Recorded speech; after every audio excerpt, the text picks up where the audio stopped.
Magandang umaga sa ating lahat. Narito ang update ukol sa maging lagay ng ating panahon.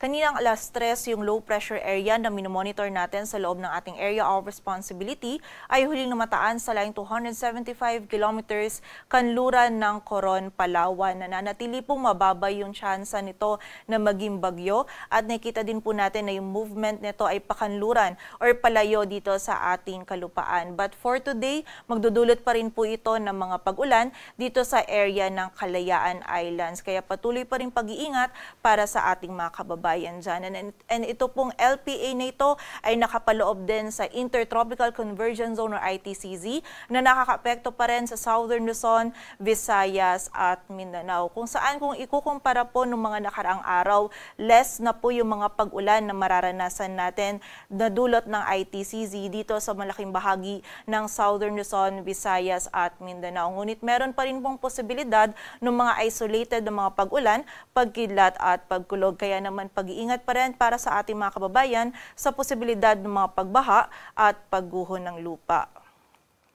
Samantala, yung northeast monsoon o amihan naman ay nakakaapekto pa rin sa extreme northern Luzon at magdadala pa rin po ito ng mga may hinang pag-ulan or pag-ambon sa area ng Batanes. And bukod po dito sa mga weather systems na ito, yung low pressure area na minomonitor natin sa labas ng ating area of responsibility, kaninang alas 2 ng umaga ay isa na pong ganap na tropical depression. Huli itong namataan sa layong 1,430 kilometers silangan ng northeast Eastern Mindanao. Taglay po nito yung lakas ng hangin na 45 kilometers per hour malapit sa sentro at bugso ng hangin na umaabot sa 55 kilometers per hour. Ito po'y kumikilos pakanluran sa bilis na 15 kilometers per hour and sa kasalukuyan po ay wala pa itong epekto sa anumang bahagi ng ating bansa. So for today po at bukas or ngayong undas, ina-expect po natin most of the country makakaranas pa rin po ng less na mga pag-ulan, maliban na lamang nga po dun sa mga isolated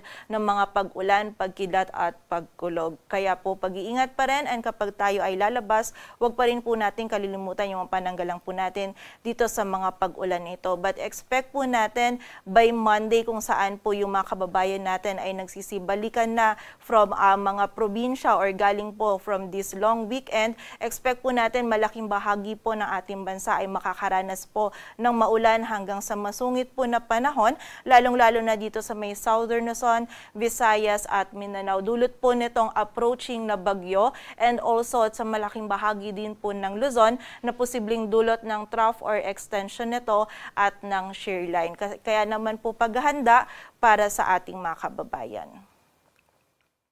At para nga po dito sa latest forecast track analysis ng minomonitor natin na bagyo sa labas ng ating area of responsibility, generally, ngayon po ay kumikilos ito pa west-northwestward at posible po itong pumasok sa loob ng ating area of responsibility bukas ng umaga or ng hapon. Kapag po ito ay nasa loob ng PAR, ang papangalan po natin dito ay Tino. And nakita po natin generally, pag nasa loob ito ng PAR ay kikilos naman ito pakanluran patungo po dito sa may silangan ng Visayas at Mindanao. Ang possible landfall po natin ay over sa Eastern Visayas or Caraga area by Tuesday morning. Ngunit kapag po nagkaroon ng pagbilis sa pagkilos itong bagyo nito, posible pong by Monday evening ay maglandfall na po ito dito sa mga areas na ito. And between Tuesday and Wednesday naman, nakikita natin na tatawirin nito itong Visayas and Mimaropa area.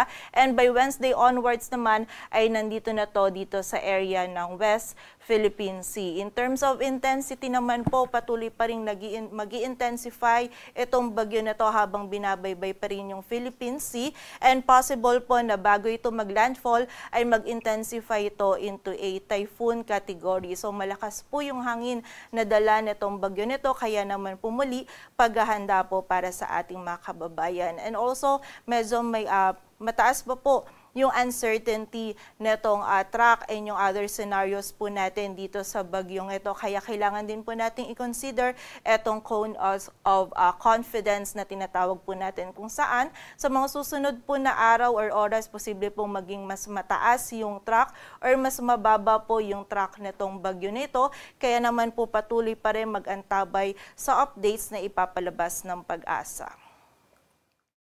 At sa kasalukuyan nga po ay wala pang epekto etong bagyo na ito sa anumang bahagi ng ating bansa. Ngunit bukas po ng umaga or ng hapon, posible po tayong magtaas na ng wind signal number 1 sa area ng Eastern Visayas at Caraga. And nakita po natin na yung highest possible wind signal na maaari po nating itaas ay wind signal number 4. Samantala para naman po sa mga malalakas na pag-ulan, possible po by tomorrow evening or Monday morning, magsimula na pong maramdaman yung mga malalakas na pag-ulan na dala nito. Mostly, magsisimula po yan sa area ng Eastern Visayas and sa silangan din po ng Mindanao. Samantala, ang gale warning naman po natin ay posible din nating erase na by Monday morning sa area ng Eastern Visayas at Caraga. Kaya muli po ngayon pa lamang sa mga areas na nabanggit po natin or sa malaking bahagi ng Southern Luzon, Visayas at Mindanao ay paghahanda po para sa ating mga kababayan.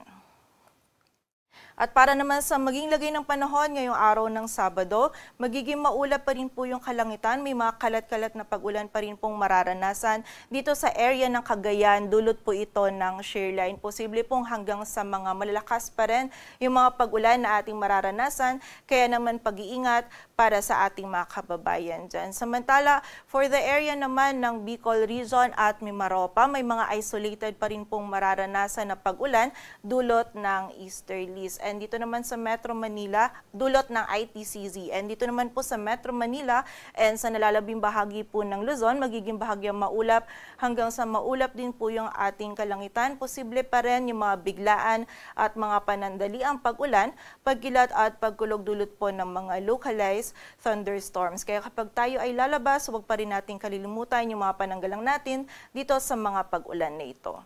Agwat ang temperatura dito sa Metro Manila ay mula 25 to 32 degrees Celsius.